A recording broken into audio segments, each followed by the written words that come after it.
이 시간 에스라서 15번째 시간으로 에스라 7장 1절로 10절까지 말씀을 전하겠습니다. 먼저 우리는 지난 금요일 새벽 말씀을 통해서 유다 백성들이 드디어 성전 봉헌식을 올려드린 뒤 하나님께서 모세에게 주신 명령대로 율법대로 유월절과 무교절을 지켜서 드리는 모습을 볼 수가 있었습니다. 하나님께서는 이 유월절과 무교절을 통해 사로잡혔던 자, 포로된 자, 종노릇하던 신분에서 이제는 그들을 하나님의 백성이 되게 하시고 하나님의 자녀가 되게 하셨습니다. 신분과 정체성을 변화되는 그 시간으로 유월절과 무교절을 지키게 하신 것이죠. 흑암과 죄와 사망의 권세가 어린 양의 피로 인하여 그들을 유월 넘어갔듯이 이를 통해 우리 또한 어떻습니까? 유월절과 무교절의 완성을 이루신 예수님의 보혈로 인하여 우리가 은혜를 믿음으로 우리의 신분과 정체성 또한 바뀌었다, 우리가 하나님의 자녀가 되었다라는 것을 깨달을 수 있는 말씀이었습니다.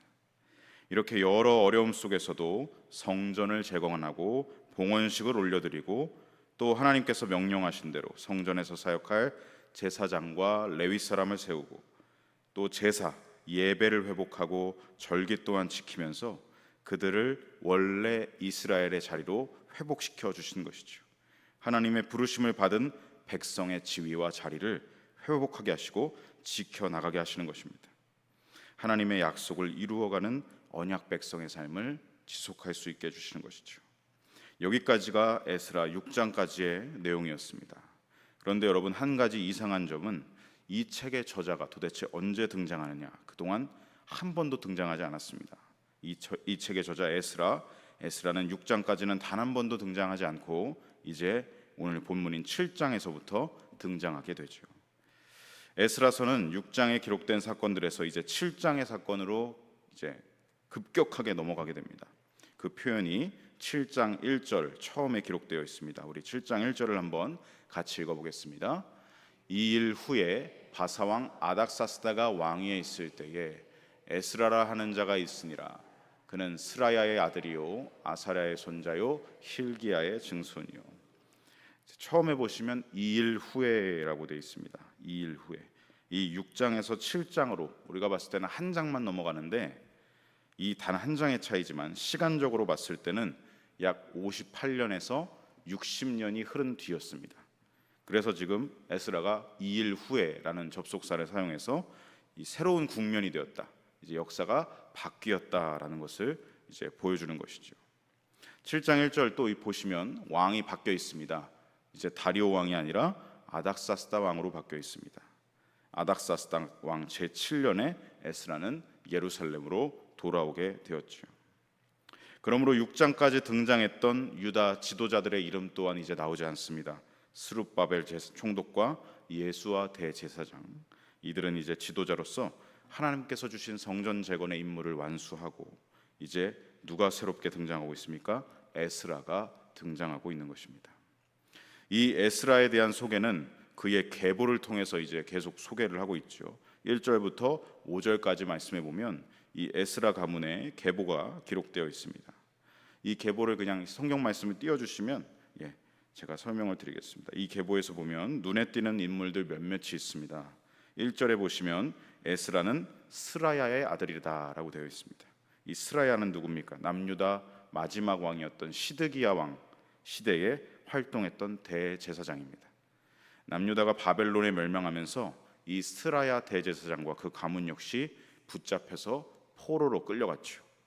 이제 시간이 흘러서 통치 제국이 바벨론에서 바사로 바뀌면서 그의 아들인 에스라가 지금 등장하고 있는 것입니다. 조금 더 위로 올라가면 에스라의 증조 할아버지 힐기야가 나오고 있습니다. 이 힐기야는 남유다 요시야 왕 때 활동했던 대제사장입니다. 요시야는 우리에게 잘 알려져 있죠. 남유다를 신앙 개혁으로 이끈 아주 선한 왕이었습니다. 요시야 왕과 함께 이 힐기야 대제사장도 우상으로 찌들었던 남유다를 다시 여호와 하나님 신앙으로 개혁할 수 있도록 이끌었던 대제사장입니다. 자, 그리고 3절에 보시면 아마랴 대제사장도 나옵니다. 아마랴 대제사장. 아마랴는 남유다 여호사밧 왕 시대에 활동했던 대제사장입니다. 여호사밧 역시도 남유다의 우상 숭배를 척결하고 신앙을 개혁했던 왕이지요. 그때 이 아마랴도 함께 개혁에 동참했던 인물입니다.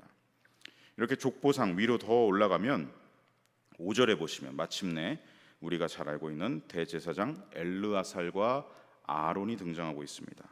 1대 대제사장 아론, 그리고 그의 셋째 아들인 엘르아살이죠. 아론은 설명드리지 않아도 잘 아실 겁니다. 모세와 함께 출애굽 광야 생활을 함께 했던 제 초대 1대 대제사장이고, 엘르아살은 아론의 셋째 아들이죠. 하나님의 뜻을 거스르면서 죽게 된 나답과 아비후 첫째와 둘째 아들, 그의 동생입니다.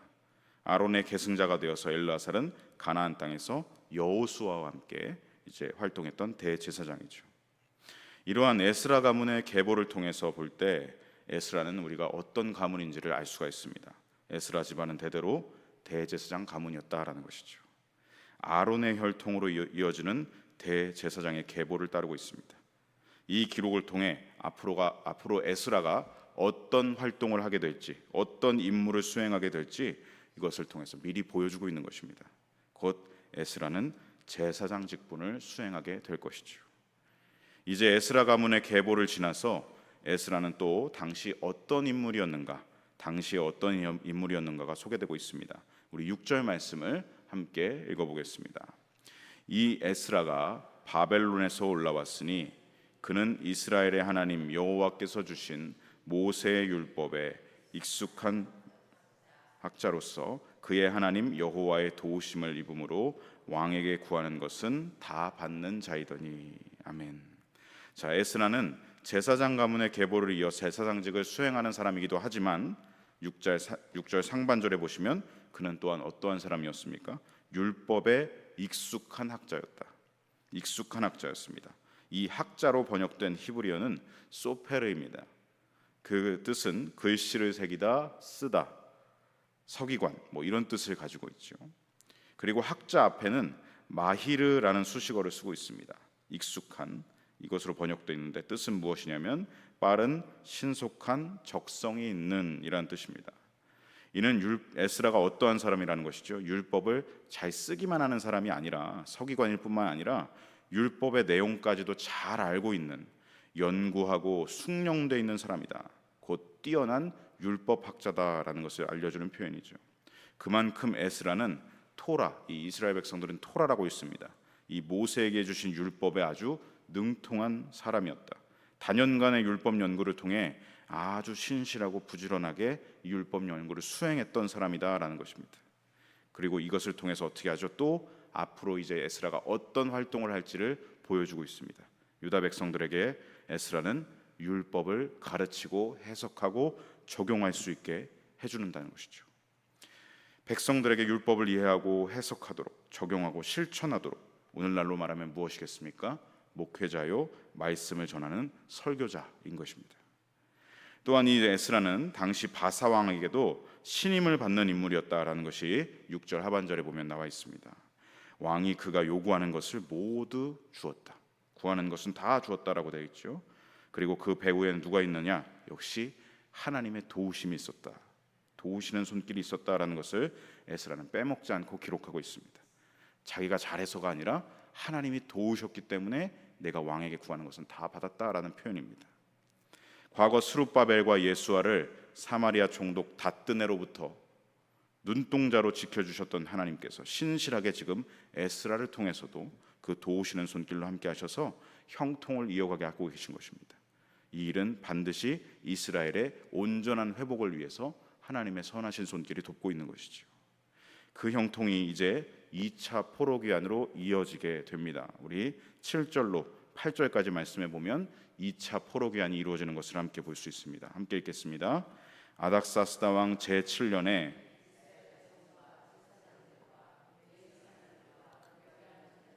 문지기들과 느디님 사람들 중에 몇 사람이 예루살렘으로 올라올 때에 이 에스라가 올라왔으니 왕의 제7년 다섯째 달이라. 아멘. 앞서 스룹바벨의 인솔로 먼저 귀환했던 사건은 1차 포로기환이었죠.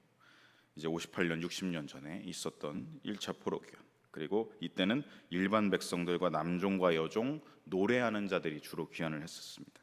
그리고 오늘 본문 7절로 8절에 나오는 이 2차 포로 귀환은 보시면 이스라엘 자손들만 온 게 아니라 제사장들이 포함되어 있고 레위 사람들이 포함되어 있고 노래하는 사람들이 포함되어 있고 성전 문지기도 포함되어 있고, 이 느디님 사람들은 누구냐면 성전에서 막일 여러 가지 잡일을 하던 이 막일꾼들을 이야기합니다. 이 사람들이 같이 귀환하고 있다라는 것이죠. 이 명단을 통해서 2차 포로 귀환의 목표를 우리는 뚜렷하게 볼 수 있습니다. 그 목표는 다음 시간이 아마 본문 11절부터 이제 아닥사스다 왕의 조서에 자세하게 기록되어 있을 텐데, 간략하게만 말씀드리면 이 바사의 아닥사스다 왕은 율법 전문가뿐만 아니라 하나님의 성전 일을 감당하는 사람들을 예루살렘 땅으로 보냄으로써 이들을 통해 뭘 얻고 싶었냐면 유다 예루살렘 땅의 지지를 얻고 싶었습니다. 그들의 신앙과 종교를 지지해주면 백성들이 나를 지지해줄 거다. 왜냐하면 유프라테스 강을 지나가면 통치가 그렇게 쉽지가 않습니다. 너무 먼 1500km가 떨어진 거리이기 때문에 통치가 쉽지가 않습니다.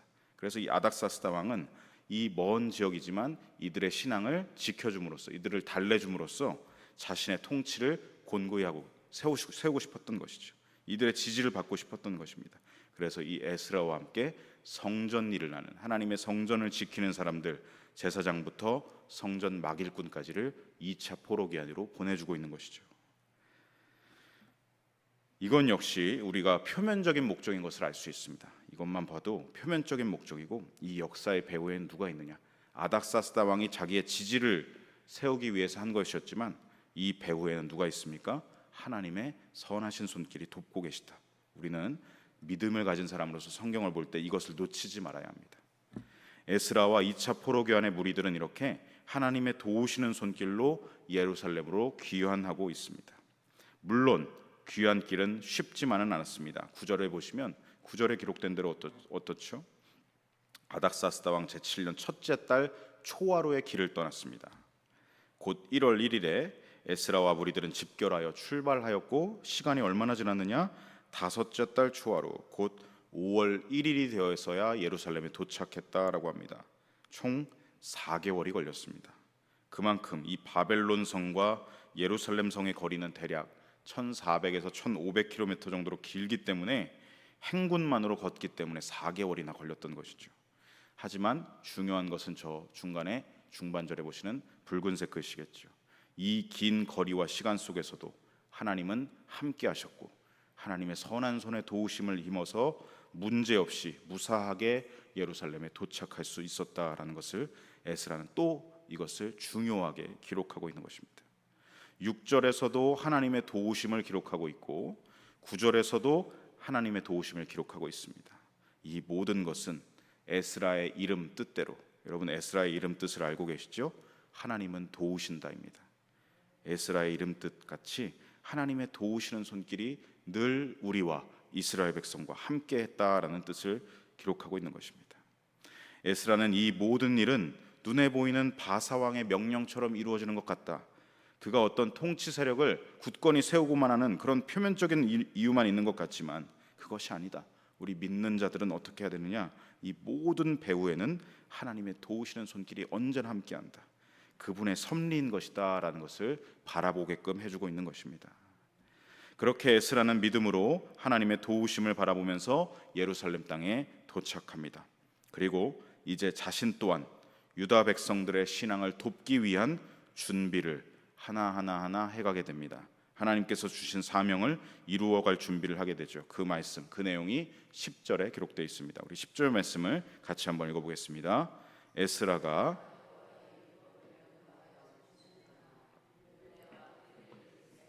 가르치기로 결심하였었더라. 아멘.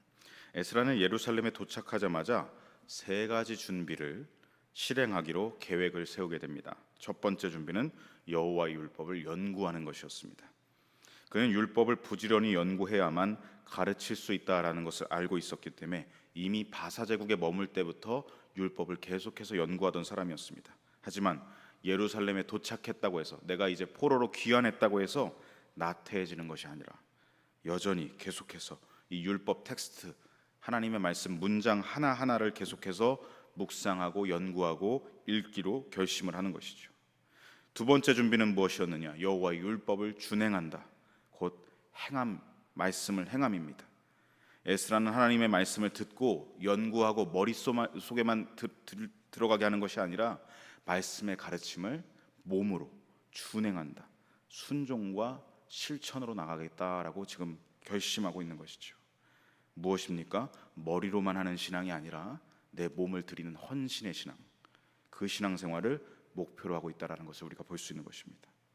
여러분, 말씀을 연구하고 우리 머리에 가득 채웠다고 우리가 거룩해지는 것이 아닙니다.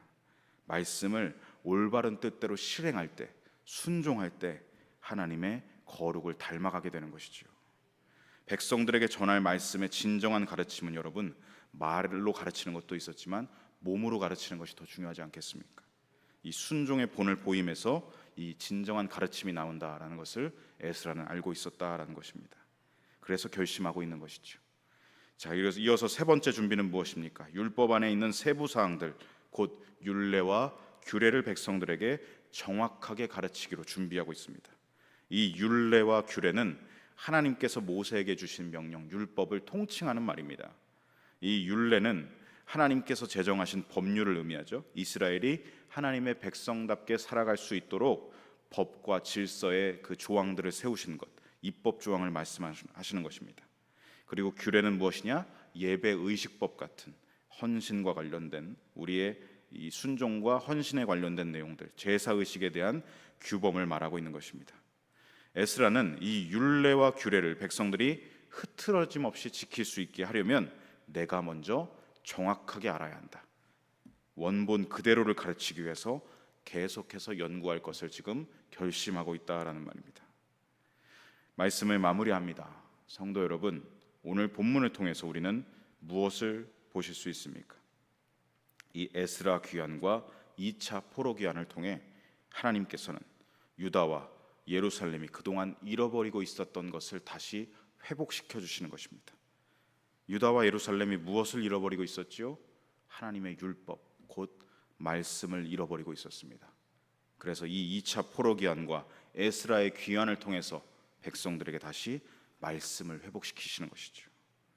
예루살렘에는 여러분 이제 성전이 마련되어 있습니다. 그리고 이 예배 초소가 마련되어 있죠. 그리고 절기와 제사도 준비되어 있습니다. 그런데 하나가 없습니다.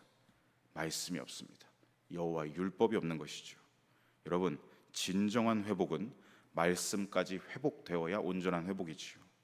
외형을 아무리 잘 갖추어도 그 안에 내용이 없다면, 성전을 아무리 잘 갖추었어도 제사를 잘 드려도 그 안에 말씀이 없다면 여러분, 껍데기만 하나님 앞에 드리고 있는 것이죠. 지성소에 있는 언약궤, 우리 성막이나 성소를 보면 제일 안쪽에 하나님의 임재를 상징하는 지성소가 있죠. 거기 보면 언약궤가 있습니다. 그런데 여러분, 언약궤가 중요한 것입니까? 그 안에들은 언약이 중요한 것입니까? 안에들은 언약이 중요한 것이지요. 언약이 없으면, 말씀이 없으면 그냥 언약궤는 궤일 뿐입니다. 상자일 뿐입니다. 성전과 예배 형식만으로는 온전한 신앙이 될 수 없습니다. 외형은 갖추었지만 말씀이 없는, 그러면 또다시 온전한 예배를 드리지 못하게 되고 온전한 순종을 드릴 수 없는 종교 생활에 빠지게 되고 우상을 섬기게 되고 그 악순환이 또 일어나게 되는 것이죠. 그래서 하나님께서는 지금 유다 땅에 에스라를 보내고 계신 것입니다. 네가 가서 말씀의 회복을, 말씀의 부흥을 준비하거라 하고 계신 것이죠. 그러므로 이 2차 포로 귀환은 사실 말씀이, 에스라가 도착했다, 이게 표면적으로 보이는 것이지만 실제 무엇입니까? 하나님의 말씀이 예루살렘에 도착했다라고 우리가 봐야 할 것입니다. 말씀을 연구하고 준행하며 세심하게 세밀하게 가르치는 자 에스라를 예루살렘에 도착하게 하심으로 하나님은 당신의 말씀을 원래 자리로 어떤 왜곡과 생략 하나 없이 세밀하게 전할 수 있도록 도착하게 하신 것입니다. 사랑하는 성도 여러분, 우리 삶에도, 우리 마음 안에도, 우리 영혼에도 하나님의 말씀이 날마다 도착해야 할 줄로 믿습니다. 우리 가정에도 하나님의 말씀이 날마다 도착해야 할 줄로 믿습니다. 하나님의 살아계신 말씀은 우리 자신을 돌아보게 합니다. 돌이키게 합니다. 그리고 다시 십자가로 나아갈 수 있게 하고 우리를 부활의 생명으로 살아가게 하는 힘이 바로 말씀에 있는 것입니다. 하나님 앞에 껍데기만 준비하는 것이 아니라, 외형만 갖추고 안은 텅 빈 아무 마음 없는 준비가 아니라, 날마다 말씀으로 내 영혼이 채워지고 날마다 말씀이 내 삶을 인도하는 진정한 예배자의 삶, 그것이 바로 하나님이 원하시고 기뻐하시는 진정한 신앙생활입니다. 간절히 구하는 것은 보혜사 성령님께서 우리에게 하나님의 말씀이 날마다 도착할 수 있도록 인도해 주시고, 하나님의 말씀이 기억날 수 있도록 인도해 주시기를, 그리하여서 진정으로 말씀의 부흥이 일어나는 저와 여러분의 삶이 되시기를 간절히 소망하고 축복합니다. 아멘. 기도하겠습니다. 좋은 땅에 뿌려졌다는 것은 곧 말씀을 듣고 받아 30배, 60배, 100배의 결실을 하는 자니라. 아멘. 우리에게 말씀하시는 하나님 아버지, 오늘 저희들의 마음과 삶에 하나님의 말씀이 도착하기를 원합니다. 하나님의 도우시는 손길로 모든 방해들을 뚫으시고 돌밭을 뚫어내시고 가시떨기를 뚫어주시고, 당신의 말씀, 그 말씀의 사람 에스라를 예루살렘에 도착하게 하셔서 그 땅에 말씀을 심으시듯이, 오늘 저희들의 마음과 삶에도 온갖 방해와 왜곡과 감정 기복과 사단의 영적 방해를 뚫어내시고 당신의 말씀을 도착하게 하여 주시옵소서. 우리 마음의 말씀을 심어 주시옵소서. 도착한 말씀대로, 채워진 말씀대로 말씀을 준행하고 순종하는 삶을 살아갈 수 있도록 보혜사 성령님으로 인도하여 주시옵소서. 하나님 나라의 의의 열매들 30배, 60배, 100배로 결신하는 말씀의 사람, 생명의 사람으로 살아갈 수 있도록 인도하여 주시옵소서. 오늘도 성경을 통해 저희들에게 말씀하여 주심을 감사드리며 우리 구주 예수님의 이름 받들어 함께 기도 올려드립니다. 아멘.